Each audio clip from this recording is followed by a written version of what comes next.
salticado, pepper pocket, herb hole, jewel eggery box. I gave my parents this monstrosity of a salt cellar a few years ago. They say they love it, but honestly, there's a lot that can be improved here. When going back to my photos to find a picture of it, I was quickly reminded of how much pressure I felt back then. I had just bought my first CNC machine and was scrambling to figure out what to make to bring in a full-time income. A few months prior, I had dropped a big tabletop slab on my head while trying to flip it over, and on that day I decided to buy a CNC machine to focus on selling small items instead of continuing on that furniture route. I had gotten to the point where I was able to sell tables for thousands of dollars rather than hundreds, and I just can't fully express the excitement and fear that I felt about trying something different and leaving all of that behind.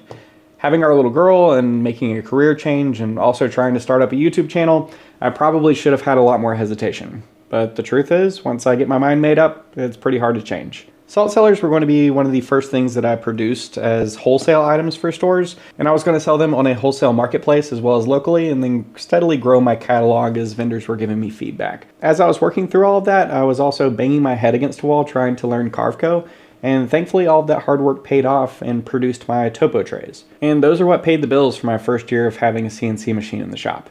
They also paid my bills as I was investing more and more time into YouTube, but even then, none of that would have been possible without my wife and her career. The topo tray started gaining in popularity, and soon I had shipped one to every single continent, well, except for Antarctica, maybe one day.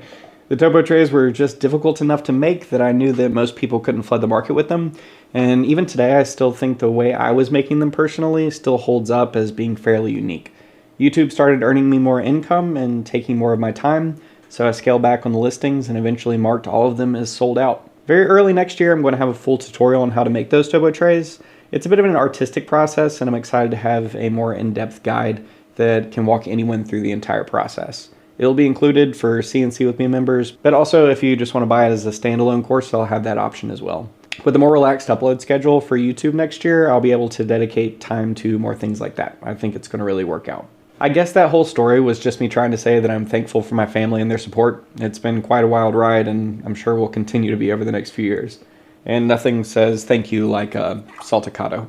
As you can see right here, we've got a few different variations, and I just want to show you how I put a little bit of effort into these to make them just that much more special. They're made up of 3 different parts and use absolutely no hardware. We have the main body, which holds your salt or pepper, spices, jewelry, pocket lint, who cares. This is what we used our bowl cut bit on to be able to hog out the majority of this material. It allows you to pinch out items at the bottom due to its little radius right there, so you can grab things like salt or even coins. Next up is the lid, which is plugged with a 1/4-inch dowel. After this dowel is fixed to the lid, it then just indexes into the aligned hole on the base, which gives us our pivoting lid for our box. It stays on nice and secure, but also can come off if you need to, or switch over different designs.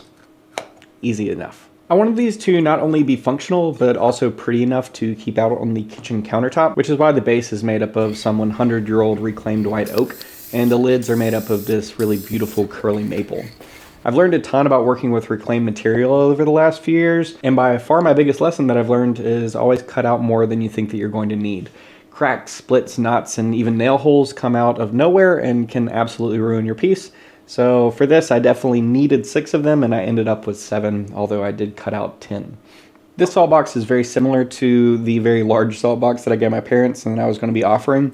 And as you can see, it is absolutely massive. It's heavy. It takes a lot of time to machine. There's a lot of reasons why it is not great. Then during my Make Timber series, I ended up coming out with this, which is essentially the same concept as these tinier salt boxes, but it's still very large and requires 2 hands to be able to use. This design is much easier to move around and can even be used with 1 hand, whether you're just pivoting it over and pouring out a little bit of salt or just opening it up so that you can grab some out. It takes up much less countertop space and also looks just as at home on a nightstand as well as on a bathroom counter. At the end of the day, it's just a box and can be used for just about anything. I dyed most of these white oak bases black as I'm giving these gifts as salt boxes. The black wood looks really nice when you put salt next to it. It's hard to explain, it just feels a lot fancier. As you can see here, the lids are loose and free floating. Some of them are a little bit tighter than others. That really depends a whole lot on the dowels that you're using. For me, everything just really happened to be exactly 1/4 of an inch thick. But if you want to be able to free things up or even add in some resistance, you can play around with sanding the dowel down or even putting on some type of a wax. Sadly, there is a little bit of variability when purchasing dowels. I'll put the ones that I use down in the description below this. The free floating lids could be seen as a drawback, but as I was designing them, I didn't want them to be hindered by only opening in a single direction. If you did want them to securely close with a magnet or a friction joinery, there are a number of ways to accomplish that. But for me, as with most things, I lean towards simplicity. I feel like people gravitate towards simple things and are more likely going to use them. So here we are.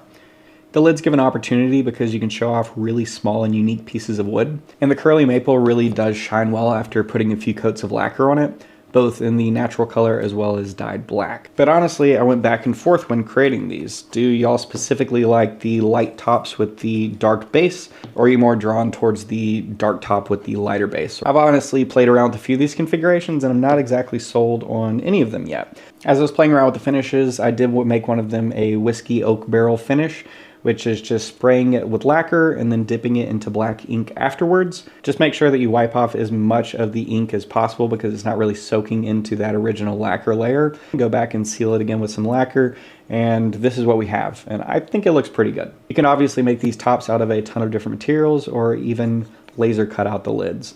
If I were batching these out, I would profile them with a round over bit so that I would give it a little bit of a softer profile as well as cut them out all in one step. This is a quick and cheap project that is absolutely perfect for beginners, or if you're somebody who has a market and just wants to be able to throw some in, I think that it's one of those things that'll sell as an impulse purchase. These files are available in Carveco and Vectric as well as SVG and DXF on cncwithme.com. You can also watch a full toolpath tutorial in Carveco Maker as well if you're interested in a little bit more technical explanation on how these are made. As always, a huge thank you to all of you CNC With Me members. None of this would be possible without y'all, and I am very excited about 2025 as we are wrapping up the end of this year. I always forget to ask people to like my videos, so if you like them, please take a moment to do so. But regardless, I will be seeing y'all next Friday. Bye.